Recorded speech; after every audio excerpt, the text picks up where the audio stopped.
नमस्कार श्रोताओं, स्वास्थ्य संकल्प कार्यक्रम में आपका एक बार पुनः स्वागत है। मैं हूं आप लोगों के रेडियो दोस्त कविता बिष्ट। श्रोताओं, आज का हमारे यह कार्यक्रम उन व्यवसायी लोगों के लिए है जो कोरोना काल में सर्वाधिक प्रभावित हुए, क्योंकि आप जानते हैं रोटी, कपड़ा, मकान, ये तीनों चीजें हमारी मूलभूत आवश्यकताएं हैं और इन आवश्यकताओं को पूर्ण करने के लिए भी हमें धन की आवश्यकता है। अब यह धन या पैसा कहाँ से आएगा? या तो नौकरी से या फिर अपने व्यवसाय से। लेकिन कोरोना काल में नौकरी और व्यवसाय दोनों ही इस तरह प्रभावित हुए कि लोगों के घरों में राशन की भी किल्लत होने लगी।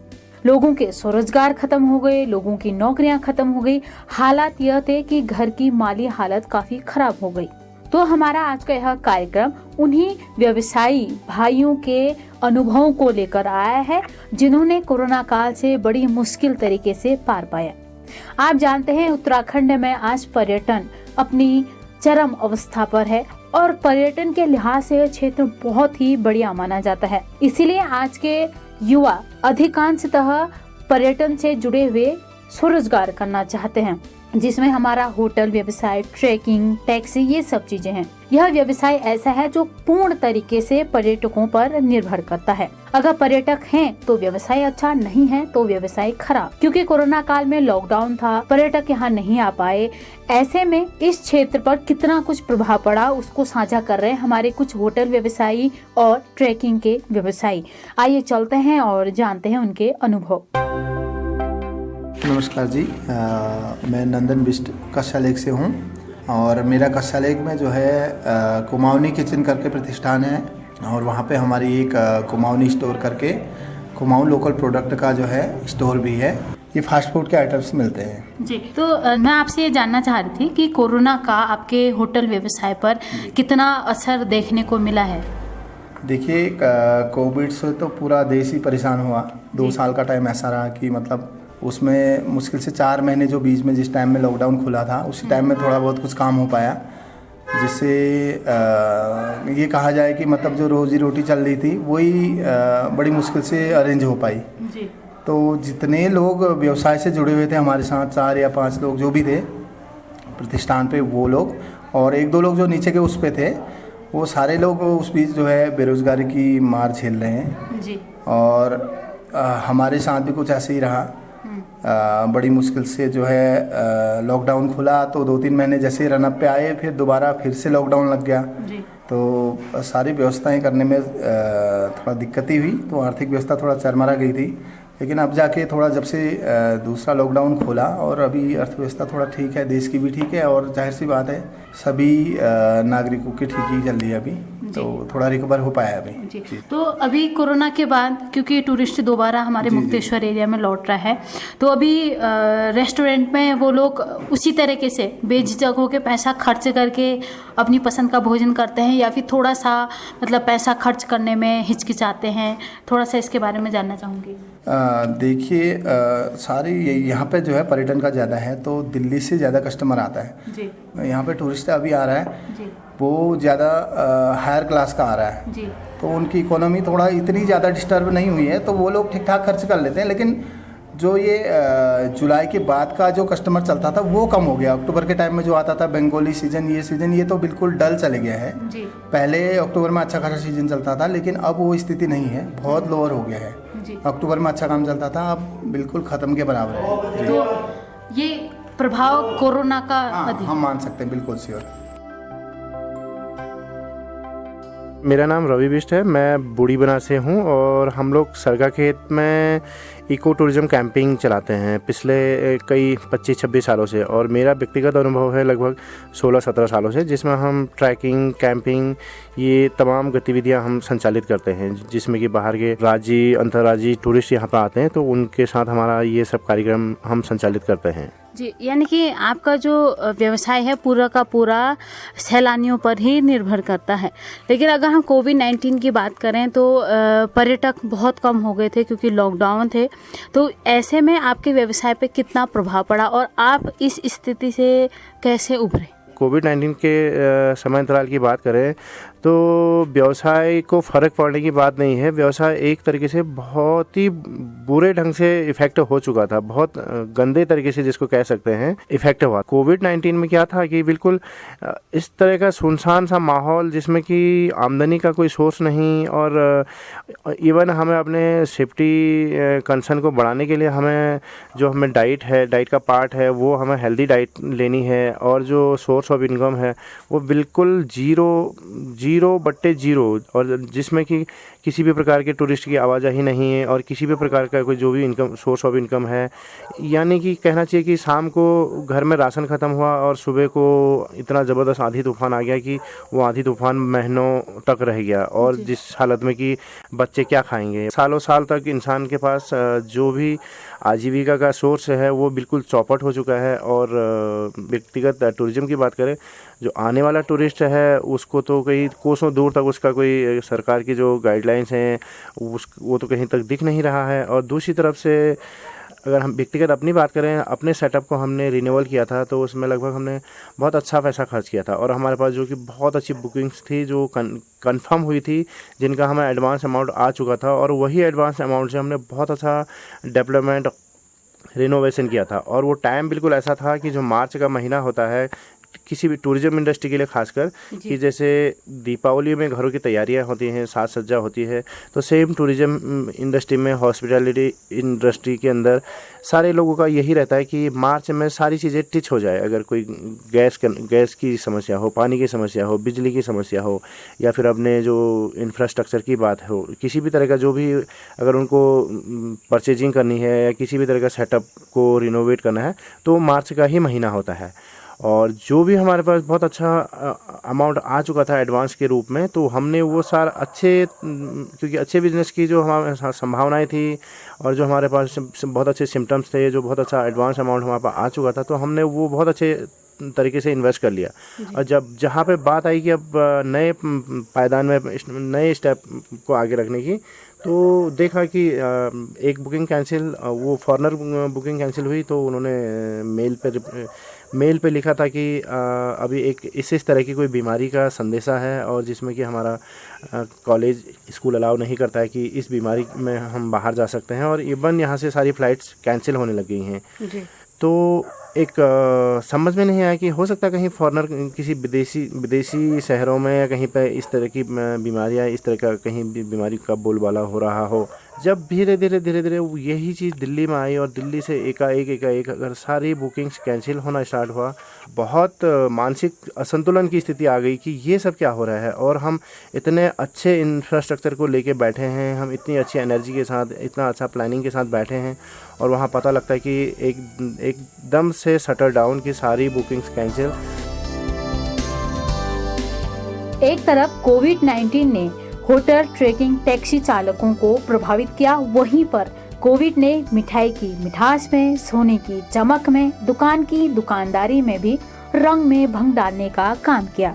और हमारा कृषि के अलावा जो एक मुख्य व्यवसाय पशुपालन है, वह भी कोरोना काल में अच्छा खासा प्रभावित हुआ था। इन सभी अनुभवों को आइए हम ग्रामीण स्तर पर लोगों से जानते हैं। मैं जगत सिंह बिष्ट, स्थान कछिया लेक, अंबिका जनरल स्टोर के नाम से हमारी दुकान चलती है जी। और विगत करीब 15 साल से मैं यहाँ का दुकानदार हूँ स्थायी, और ग्राम सभा चकोटा में का निवासी हूँ। जहाँ तक कोरोना का प्रश्न है, उस समय में जो दुकानदारी में प्रभाव वाली बात जो आप कह रहे हैं, और दुकानदारी में प्रभाव तो बहुत प्रकार से पड़ा इसमें। एक तो उस समय जब पहला लॉकडाउन चला, और हम खुद ही जो हैं अपने आप में एक दुकानदार थे, हमें ये पता नहीं था कि लॉकडाउन ये शब्द क्या है। लॉकडाउन शब्द से हम पहले घबरा गए, जनता तो घबराई थी लॉकडाउन के माने। उसमें बड़े लोग परेशान रहे, और पहले जो समय जो रखा था 7 से 11 का समय दुकान खोलने का, और उस बीच हमको भी ये पता नहीं था कि ऐसा लॉकडाउन पड़ता है और ऐसी अव्यवस्थाएं हो जाती हैं करके बीच में।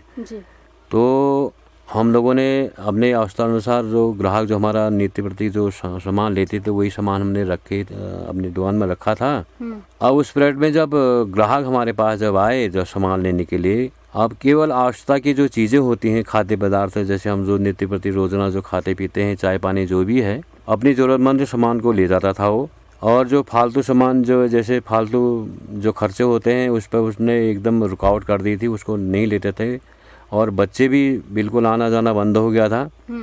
यातायात का साधन बिल्कुल बंद, कहीं से कहीं तक पैदल मार्ग के रूप में सब पैदल चलते थे।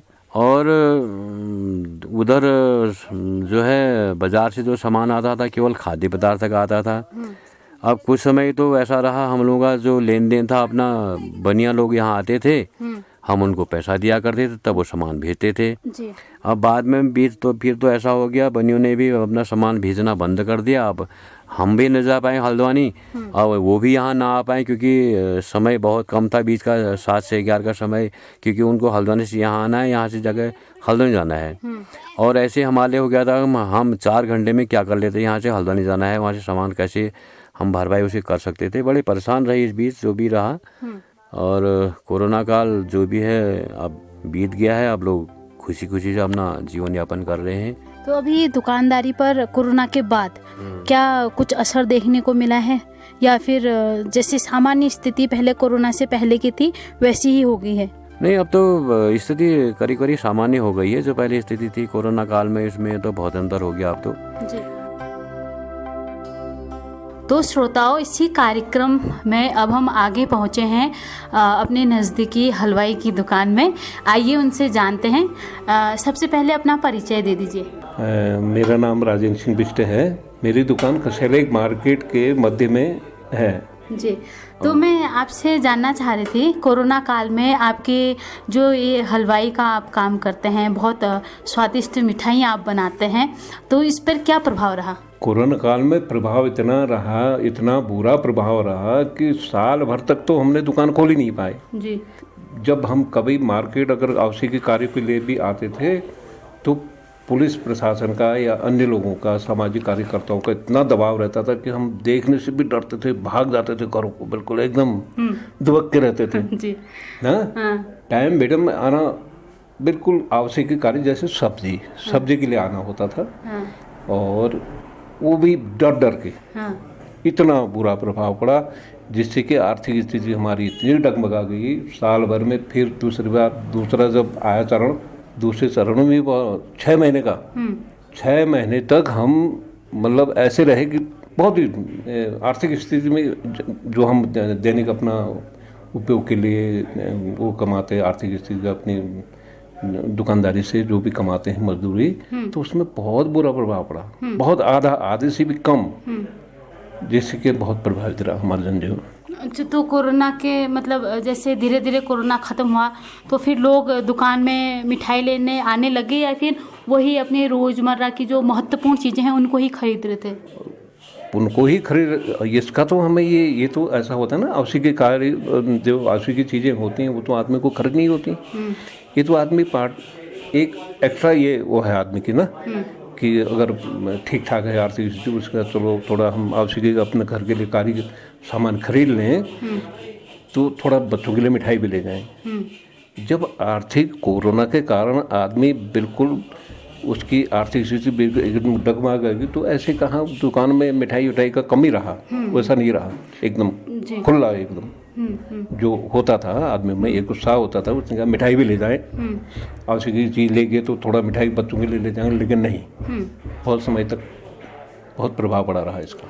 तो मतलब जैसे अभी दुकानदारी कम चल रही थी या बंद थी, मिठाई लोग खरीद नहीं रहे थे, आमदनी का जरिया आपका यही है, तो घर में भी क्या इसकी वजह से कोई प्रभाव देखने को मिला, या घर में कहीं से आमदनी थी आपके? नहीं, कोई आमदनी नहीं थी। इसी से हमने थोड़ा बहुत जो भी बचत हुई, घर का हमारा जो भी एक्स्ट्रा बजट हम रखते थे केवल मात्र अपनी दिनचर्या के लिए, तो उसने कहा कभी कोई आवश्यकता पड़ जाएगी तो हर कोई आदमी रखता है, सामान्य आदमी, हम जैसा मध्यम वर्ग का ये आदमी इसी उससे चलता है ना, तो वो हमारा पैसा खर्च होते रहा, उससे हम उससे चले, मतलब सीमित ढंग से। यानी कि जो एकत्र पैसा था आपने उससे अपना गुजारा किया, उससे गुजारा किया। तो अभी कोरोना तो लगभग मैं कहूँगी कि दिखाई नहीं दे रहा है, तो अभी क्या हालात हैं? लोग पहले की तरह, कोरोना से पहले जैसे आपकी दुकान चलती थी वैसे ही चल रही है या अभी भी प्रभाव है? प्रभाव तो है ही, लेकिन वो उससे पहले अच्छा था, लेकिन अब धीरे धीरे स्थिति ठीक आ रही है जी। लेकिन इतनी नहीं है, बेहतर नहीं है जिसको बेहतर करना चाहिए। तो श्रोताओं, स्वास्थ्य संकल्प कार्यक्रम में इसी क्रम में हम पहुंचे हैं एक ज्वेलरी शॉप में, जहां पर हम थोड़ा सा जानने का प्रयास करेंगे कि आभूषणों पर कोरोना का क्या प्रभाव पड़ा। पहले उनका परिचय जान लेते हैं। मेरा नाम शिव नारायण शाह हुआ। मेरा कस्या लेक मेन मार्केट में दुकान हुई। हाँ, तो मैं आपसे ये जानना चाह रही थी कि कोरोना काल में आपके दुकान पे या आपके जो रोजगार आप करते हैं इस पे कितना प्रभाव पड़ा और क्या पड़ा? बहुत ही ज़्यादा प्रभाव पड़ा। काम पूरा ही बंद हो गया था जी। कोरोना काल में, काम कुछ भी नहीं रहा जी। तो जैसे लोग कोरोना काल में क्या सोना खरीद रहे थे, चांदी खरीद रहे थे? नहीं, बिल्कुल भी नहीं। बिल्कुल नहीं खरीद रहे थे। तो आपने दुकान बंद भी रखी इस दौरान कोरोना में? हाँ, बंद रखे। कितने समय तक? 2 महीने तक। अच्छा, 2 महीने पूरा आपकी दुकान बंद रही। आप रहने वाली कहाँ के हैं? बिहार, मुजफ्फरपुर। तो कोरोना काल में क्या आप वहाँ चले गए थे कि इधर ही थे? इधर ही थे। तो कैसे गुजर बसर हुआ? कैसे भी अपना गुजर बसर करके रहा घर में। तो अभी क्या स्थिति है? क्योंकि अभी कोरोना लगभग थोड़ा सा मतलब देखेंगे कि मरीज कम देखने को मिल रहे हैं, तो अभी क्या लोग खरीदारी कर रहे हैं? नहीं, न के बराबर आज भी खरीदारी है, क्योंकि कोरोना से लोगों के ऊपर बहुत बड़ी मार पड़ी है। इसके पहले महीने में लगभग 40-50 हज़ार रुपये की इनकम हो जाती। और अभी कितना है? अभी तो कुछ भी नहीं है, न के बराबर है, 10,000 5,000 रुपये। मेरा नाम सुरेंद्र सिंह बिष्ट, दुग्ध समिति बूढ़ी बना में मैं 2004 से कार्य कर रहा हूँ। तो अभी आपकी जो समिति है उसमें कितने ऐसे पशुपालक हैं जो अपना दूध लगातार डेयरी में देते रहते हैं? हमारे पास करीब लगभग 100 दुग्ध उत्पादक हैं जी। सदस्य जी। जो लगभग साल भर दूध देते हैं। और बाकी फिर वैसे 150 सदस्य हैं जी। वो वर्षवार भर उसके हिसाब से वो बदल के फिर आ जाते हैं जी। तो मैं थोड़ा सा कोरोना काल को याद करते हुए आपको उसी संदर्भ में कुछ पूछना चाहूँगी। मेरा जो सवाल जहन में बार बार उठ रहा है कि कोरोना काल में जो दुग्ध उत्पादक थे उनको किन किन चुनौतियों का सामना करना पड़ा या क्या क्या समस्याएं उनके पास आई? कोरोना काल में जो है इसमें दुग्ध उत्पादकों को परेशानी काफ़ी हुई जी। क्योंकि एक कोरोना बीमारी ऐसी थी कि इसमें एक डर पैदा हो गई थी उनको जी। और जिससे वो इधर उधर जाने में और गायों के खाद्य वगैरह भूसा बाजार से लाने में इधर उनको काफ़ी दिक्कत हुई और जिससे जो है पशुपालन में वैसे हमारे दुग्ध मात्रा बहुत कम आई। इसमें लगभग 50% दूध हमारा कम हो गया था। वैसे तो अति आवश्यक सेवा है, लेकिन गया आधा भी दूध आया तो समिति का, फिर भी गया वाहन तो आया, लेकिन पशुपालकों को इसमें नुकसान काफ़ी रहा। तो थोड़ा सा अगर हम देखें आपकी तरफ से, थोड़ा सा लोगों को कोरोना में सुरक्षित तरीके से वो दूध कैसे पहुंचाएं या खुद सैनिटाइजर होके कैसे आए, इसके बारे में कुछ दिशा निर्देश या कुछ सुझाव देने का प्रयास किया गया? हाँ, वैसे मतलब दुग्ध संघ द्वारा हमको सैनिटाइजर और मास्क उसे दिए गए और उसमें हमारे वैसे ये गोल घेरे में करीब 3-3 मीटर में हमने पंक्तियाँ बनाई जी। और जिसमें वो कोरोना के बीमारी ना आई करके जी। और संघ द्वारा सैनिटाइजर और उसका हमको उसे दिया गया। श्रोताओं, कोई भी महामारी घातक होने के साथ ही हमारे मनोबल, साहस को तोड़ने का भी प्रयास करती है। कोरोना का प्रभाव अधिक होने के कई कारण हैं, जैसे जनसंख्या वृद्धि, अव्यवस्थाएं, हमारी लापरवाही। और अगर भविष्य में कोरोना लौटा, यही लापरवाही हालात को और अधिक बिगाड़ सकते हैं। इसके लिए जरूरी है सावधानी की। इसीलिए स्वास्थ्य संकल्प कार्यक्रम में आइए हम एक संकल्प लें, लापरवाही नहीं करेंगे, कोरोना से हम बचेंगे। इसी के साथ हम आपसे लेते हैं इजाजत। फिर से स्वास्थ्य संकल्प कार्यक्रम में आपसे बात होगी। तब तक के लिए सुनते रहिए कुमाऊं वाणी। यह कार्यक्रम कम्युनिटी रेडियो एसोसिएशन और यूनिसेफ के सहयोग से रेडियो कुमाऊं वाणी द्वारा प्रचारित एवं प्रसारित किया जा रहा है।